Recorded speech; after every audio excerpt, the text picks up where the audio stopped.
Ye old dungeon door. Everything old is new again.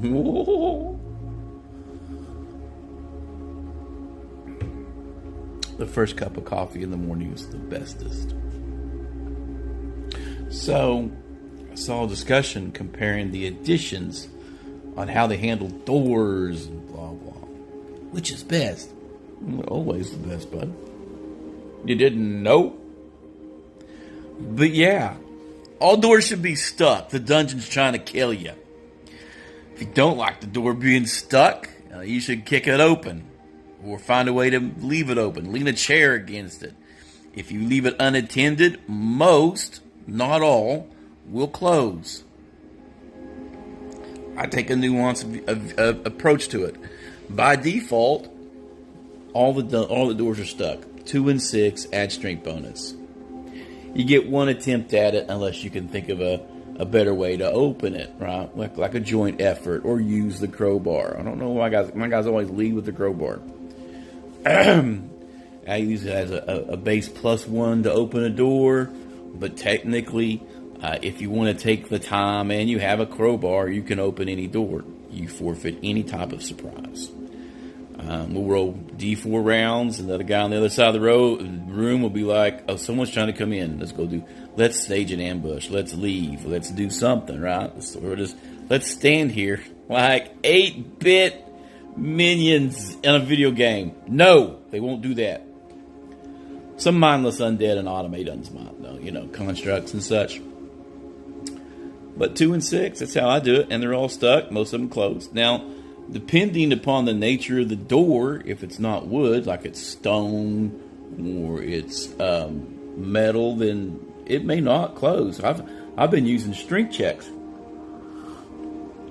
on some of these wizard towers instead of open doors because they're just made to be heavy and metal don't swell. So unless it's rusting, you're just trying to oomph it open. So pushing that door open just takes more effort. Then there's all the trapped and magic doors, which we don't see as much. Traps on doors, you do it too much, your party will be spending 2 turns at every door, which is a wandering monster check. In my game, I do a check every 2 turns, unless it's a really active area, then it's a turn. But that checking for traps, die drop, instead of describing how you're doing, is a turn. I've gone on about why I don't like the die flop. People just want to drop a die. They want to talk about it. So, and depending upon how much time you got for your game, maybe you don't want to talk about it either. Just, here's the door. What are you doing? Kick it open. That's usually the response. But I'm a fan of the 2 and 6 stuck door. Why are you making everything so easy for these guys?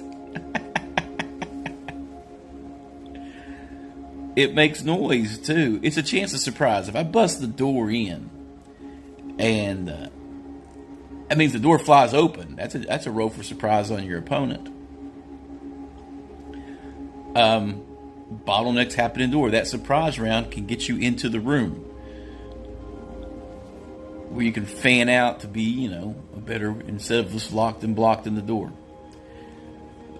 Other things about doors is I customize them. At the beginning of your adventure, you should have a general description for most doors, like your common doors, and then have special doors. Like the door to the major domo or the man of the house should look different than the servant entrance or the door in the hallway. You should have a few notes on what they're made of for themes. I got one that everything's made of bone, and the one metal building that the walls are steel, the floors are steel, but the doors are all bronze and heavy. So the door checks are just to shove the door open. They don't close unless you slam them shut because they're heavy. And that's a design feature because maybe the wizard could wave his hand and the doors opened, or there were constructs to open all the doors. That does make sense, right? It is a wizard's house. You can also have some discolored doors, and your party is going to just freeze when the door looks different. If you take the time to describe how that door is different, Bam! That red herring just turned your characters into bumblers. They're just going to be like, search for traps, detect magic, burns resources, adds a little ambiance in the atmosphere. Keep them on their toes. Don't let your players get complacent. Because when they get complacent, they're going to TPK. They're going to do stupid stuff they don't. Because they're not paying attention. They're just lulled into a false sense of security in an environment where they should be on their toes for everything. Because everything's trying to kill you. Those skeletons in the dungeon didn't get there by themselves. So I thought I'd throw it out there this morning. I'm a 0E BX 1E guy. 2 and 6, that's the way to do it. You can change it up. If it is not a dungeon, not a decrepit state of being, then yeah, you could have all the doors open normally. In the city, unless the door is locked, it don't open. I mean, it opens easily. It's been maintained. It's someone checks on the door when it does get stuck and it gets repaired. So if you're in city, in town, or it's not been in a ruin that long, if it hasn't fallen into a ruin, but very recently, say within a few years, there's no reason for all the doors to be stuck. But if it's a 100-year-old dungeon, then yeah, the doors are all stuck. Plus, it's a dungeon. Think about it. How you describe your doors and the system you run will be the hinge on how your players react to it. You know, but I'm just saying. It's a silly topic, but it needs to be revisited sometimes. The basic D&D approach to stuff, the 1E approach to stuff. I'm not interested in growing the hobby. Blah, blah, blah.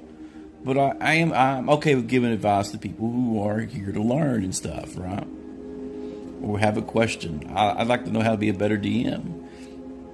The best way to be a better DM is simply just to play. Just dive in, make sure the water's way over your head, start swimming. Some people will sink. Some people just ain't got the knack for it. Some people better be players. I can be a player or DM, but I'm an eternal critic about other people's campaigns because I'm always stuck in the DM seat. It is a creative outlet too, so thought I'd share that. Game well, game often. Y'all have a good day. Later.